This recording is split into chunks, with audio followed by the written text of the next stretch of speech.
안녕하세요 여러분. 오늘도 기쁨이나 슬픔이나 다 하나님께 아뢰 수 있는 그러한 여러분의 하루가 되기를 주님의 이름으로 축복합니다. 오늘 본문은 창세기 46장입니다. 이스라엘이 모든 소유를 이끌고 떠나 브엘세바에 이르러 그의 아버지 이삭의 하나님께 희생제사를 드리니 그 밤에 하나님 이상 중에 이스라엘에게 나타나 이르시되 야곱아 야곱아 하시는지라. 야곱이 이르되 내가 여기 있나이다 하매 하나님이 이르시되 나는 하나님이라 네 아버지의 하나님이니 애굽으로 내려가기를 두려워하지 말라. 내가 거기서 너로 큰 민족을 이루게 하리라.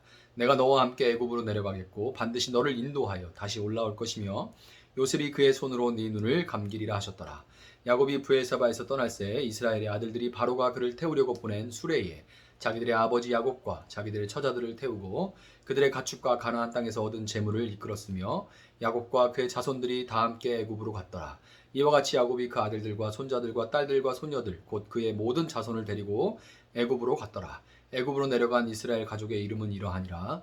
야곱과 그의 아들들 곧 야곱의 맏아들 르우벤과 르우벤의 아들 한옥과 발로와 헤스론과 갈미요 시므온의 아들은 여무엘과 야민과 오핫과 야긴과 스왈과 가나안 여인의 아들 사울이요 레위의 아들은 게르손과 그핫과 무라리요 유다의 아들 곧 엘과 오난과 셀라와 베레스와 세라니 엘과 오난은 가나안 땅에서 죽었고 베레스의 아들은 헤스론과 하물이요 이사갈의 아들은 돌라와 부와 욕과 시므론이요 스불론의 아들은 세렛과 엘론과 얄르엘이니 이들은 레아가 바단 아람에서 야곱에게 난 자손들이라. 그 딸 디나를 합하여 남자와 여자가 33명이며 갓의 아들은 시뵈과 학기와 수니와 에스본과 에리와 아로디와 아렐리오 아셀의 아들은 임나와 이스와 이스위와 브리아와 그들의 눈이 세라며 또 브리아의 아들은 헤벨과 말기엘이니 이들은 나반이 그의 딸 레아에게 준 실바가 야곱에게 낳은 자손들이니 모두 16명이라.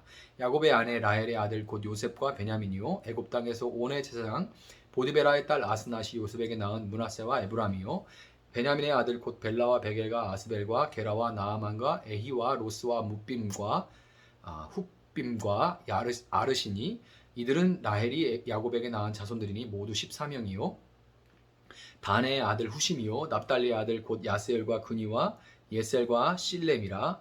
이들은 라반이 그의 딸 라헬에게 준 빌하가 야곱에게 낳은 자손들이니 모두 7명이라. 야곱과 함께 애굽에 들어간 자는 야곱의 며느리들 외에 66명이니 이는 다 야곱의 몸에서 태어난 자이며 애굽에서 요셉이 낳은 이들 아들은 2명이니 야곱의 집 사람으로 애굽에 이른 자가 모두 70명이었더라. 야곱이 유다를 요셉에게 미리 보내어 자기를 고센으로 인도하게 하고 다 고센 땅에 이르니 요셉이 그의 수레를 갖추고 고센으로 올라가서 그의 아버지 이스라엘을 맞으며 그에게 보이고 그의 목을 어긋 맞춰 안고 얼마 동안 울매 이스라엘이 요셉에게 이르되 네가 지금까지 살아있고 내가 네 얼굴을 보았으니 지금 죽어도 조카도다. 요셉이 그의 형들과 아버지의 가족에게 이르되 내가 올라가서 바로에게 아뢰어 이르기를 가나안 땅에 있던 내 형들과 내 아버지의 가족이 내게로 왔는데 그들은 목자들이라 목축하는 사람들이므로 그들의 양과 소와 모든 소유를 이끌고 왔나이다 하리니 바로가 당신들을 불러서 너희의 직업이 무엇이냐 묻거든 당신들은 이르기를 주의 종들은 어렸을 때부터 지금까지 목축하는 자들이온데 우리와 우리 선조가 다 그러하니이다 하소서. 애굽 사람들은 다 목축을 가증히 여기나니 당신들이 고센 땅에 살게 되리이다. 아멘. 자, 이 야곱은 예수님의 대속을 미리 보여준 그 유다의 자기 생명을 건, 자기 목숨을 건 설득으로 가장 소중히 여기던 막내 아들 베냐민을 내려놓았습니다. 내가 자식을 잃게 되면 이르리로다. 이 고백을 통해서 우리는 그가 자기의 끈질긴 그 움켜쥐려는 그 본성, 그 정과 욕심을 십자가에 예수님과 함께 못 박았다는 것을 우리는 알 수가 있죠. 하나님만 의지하고 사는 하나님의 자녀, 온전한 이스라엘이 된 야곱은 베냐민을 내려놓았더니 죽은 줄로만 알고 있었던 그 아들, 그로 인해서 얼마나 많은 밤을 눈이 짓무르도록 눈물로 지새웠는지 모를 그 아들까지 돌려받게 되었어요. 내가 움켜쥐려 할 때 지킬 수 없던 것을 내 손을 펴고 하나님께 맡겼더니 갑절로 얻게 되었던 겁니다. 자, 요셉이 살아있다는 그 소식을 들었던 야곱의 심정이 어땠을까요? 정말 그저 살아만 있다는 그 소식만이라도 듣는 것만도 감지덕지인데 어디서 비슷한 사람을 봤다 하는 그런 누군가의 소문만 들어도 오지는 못하도 어디 살아있기만 한다면 뭐 이러면 좋겠죠. 그것만으로도. 근데 지금 그 정도가 아니고 지금으로 치면 이 프라이빗 젯, 이 개인 항공기에 해당하는 수레와 함께 온갖 구호몰자를 잔뜩 보내와서는 이 요셉이 어서 타고 자기가 있는 곳으로 어서 오세요 아버지 이렇게 하고 있는 거예요. 정말 세상에 이보다 더 좋을 수가 있을까요? 30절에서 야곱 스스로 정말 행복에 겨워서 지극한 행복에 이렇게 고백합니다. 네가 지금까지 살아있고 네 얼굴을 봤으니까 지금 죽어도 조카도다. 지금 죽어도 조카도다. 더 할 나이가 없다. 이렇게 고백을 하죠. 세상에 이런 기쁜 소식을 듣고 아들을 만날, 그것도 무려 총리가 된 아들, 거지가 된 아들도 아니고 총리가 된 아들을 만나러 이집트로 내려가고 있으니까 정말 한시가 급하고 마음은 이미 이집트에 가 있을 법도 한데요. 본문 1절에서 이 야곱은 브엘세바에 이르러 하나님께 제사, 이 예배를 드렸습니다. 브엘세바는 이스라엘과 이집트의 국경이 나뉘는 접경 지역이자 가뭄을 만났던 아버지 이삭이 하나님께 묻지도 따지지도 않고 이집트로 내려가려고 하다가 하나님께서 내려가지 말라고 막으시는 바람에 눌러 살게 되었던 곳이죠. 이 브엘사바에 근접하게 이 블레셋 땅인데 아버지 이삭이 그곳에서 아비멜렉이 통치하고 있었잖아요. 그때 어머니 리브가를 내 누이다 이렇게 했다가 할아버지가 범했던 그 실수잖아요. 그것을 했다가 큰 봉변을 당할 뻔한 그런 곳입니다. 그런 장소죠. 그래서 이것을 모를 리가 없는 야곱이 국경을 넘어서 이집트로 가기 전에 하나님을 예배하면서 하나님의 뜻을 먼저 구했던 겁니다. 야곱이 이집트로 내려가는 것은 가뭄을 만난 이삭이 자기 살 길을 찾아서 내려갔던 것과는 그 성격이 완전히 다른 겁니다. 쉽게 말해서 이삭이 안 좋은 일을 만나서 내려갔다면 야곱은 반대로 정말 좋은 일로 지금 내려가고 있는 거죠. 아버지 이삭은 어려운 일을 만났는데도 불구하고 하나님께 묻지도 않았는데 야곱은 좋은 일을 만나고도 먼저 하나님의 뜻을 구했던 겁니다.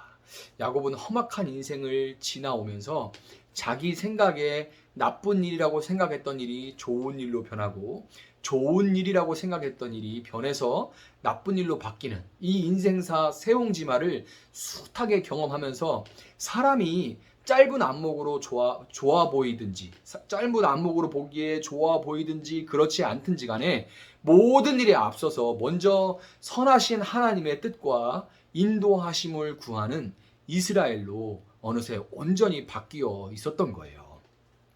하나님은 밤에 이상 중에 야곱에게 나타나서 야곱아 이집트로 내려가기를 두려워하지 마라 이렇게 말씀하십니다. 하나님은 야곱이 자신도 아버지와 같은 그런 동일한 실수를 범할까봐 두려워하면서 먼저 지금 하나님의 뜻을 구하고 있다는 것을 잘 알고 계셨던 거예요. 이 고집스러운 야곱이 이렇게 하나님 중심으로 사는 좋은 일에조차 덥석 그냥 해버리지 않고 먼저 하나님의 뜻을 구하는 하나님 중심으로 사는 이 이스라엘로 변해오는 동안 여러분 그동안 하나님의 마음은 어땠을까요? 자기 방식대로 살겠다고 고집 피우는 그 야곱과 약복강에서 붙들고 씨름하셨던 이 하나님은 그가 이 야곱이 딸의 강간 사건으로 어쩔 줄 몰라 할 때 루벤 사건 때 배신감으로 몸을 치를 떨 때 출산 중에 황망하게 떠난 그 라헬을 부둥켜 안고 울부짖을 때 라헬이 남기고 간 라헬하고 똑 닮은 요셉이 피 묻은 채색 옷으로 돌아온 그날 차라리 막 날 데려가라고 옷을 찢으면서 통곡할 때 그 자리에 함께 계시며 얼마나 그 옆에서 함께 마음 아파하시고 함께 애통하셨을까요?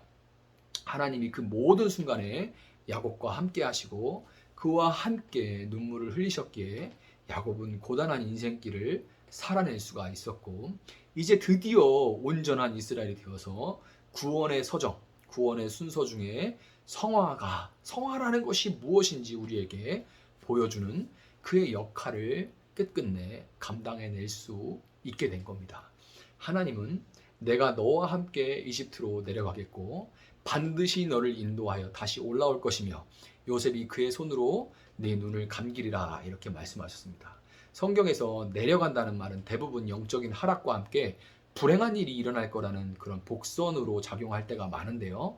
하나님이 그의 자녀와 함께 내려가신다면 그곳이 아골골짝 빈들이라 할지라도 두려워할 것이 전혀 없습니다. 하나님이 말씀하신 대로 야곱은 이집트에서 죽었지만 요셉에 의해서 가나안 땅에 장사 지내졌습니다. 단순히 그냥 고향 땅에 묻혔다 이런 말이 아니라 그가 훗날 출애굽하는 자손들에 앞서서 하나님의 나라, 천국을 상징하는 약속의 땅 가나안으로 돌아왔다는 것을, 그래서 출애굽을 미리 보여줬다는 것을 지금 말해주는 겁니다. 창세기 46장의 나머지 분량에는 이집 땅으로 내려간 야곱의 자녀들과 그의 가족들의 명단이 세세하게 기록되어 있죠. 하나님은 그 명단을 통해서 하나님께서 세상으로 상징되는 그 이방 땅 이집트에서 어떻게 당신의 백성들을 보호하시고 인도하셔서 그들이 흥왕하게 풍성하게 하시고 마침내 아브라함과 이삭과 야곱이 먼저 간 하나님의 나라로 인도해 내시는지를 보여주고자 하시는 거예요. 여러분, 이 땅에서 우리의 삶이라는 것은 어쩌면 야곱에서 이스라엘로 바뀌어가는 그런 변화의 여정이라고 할 수 있습니다. 그 여정 가운데 하나님은 우리가 하나님만 온전히 의지하는 삶을 살면서 유다와 요셉이 그랬던 것처럼 삶으로 세상 속에 예수님을 드러낼 그런 사명, 미션을 하나님 우리에게 허락하셨고, 우리가 그 사명을 다하는 그날 그분의 족보에 자세하게 여러분과 제 이름이 자세하게 기록되어 있어요. 그 기록된 대로 우리 모두는 반드시 그 영원한 그 나라에 거하게 될 겁니다. 찬양 가사의 한 구절처럼 고단한 인생길 힘겨운 오늘도 예수 늘 함께 하시네, 이 찬양 가사 있잖아요. 이 찬양의 한 가사 소절을 기억하면서 오늘도 예수님 닮아가는 성화의 이 여정을 묵묵하게 믿음으로 걸어가는 여러분들 되시기를 주님의 이름으로 축복합니다. 제가 한번 기도하겠습니다. 사랑하시는 하나님, 감사합니다.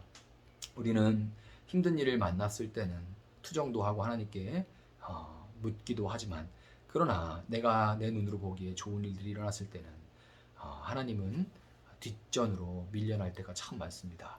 그러나 우리 눈이 볼 때 좋다고 생각했던 것들이, 빨리 해야겠다고 생각했던 것들이, 그것이 나중에 우리에게 악하게 돌아올 때가 있고, 또 내가 하기 싫고 악하다고 생각했던 일들이 나중에 선으로 돌아올 때가 참 많습니다.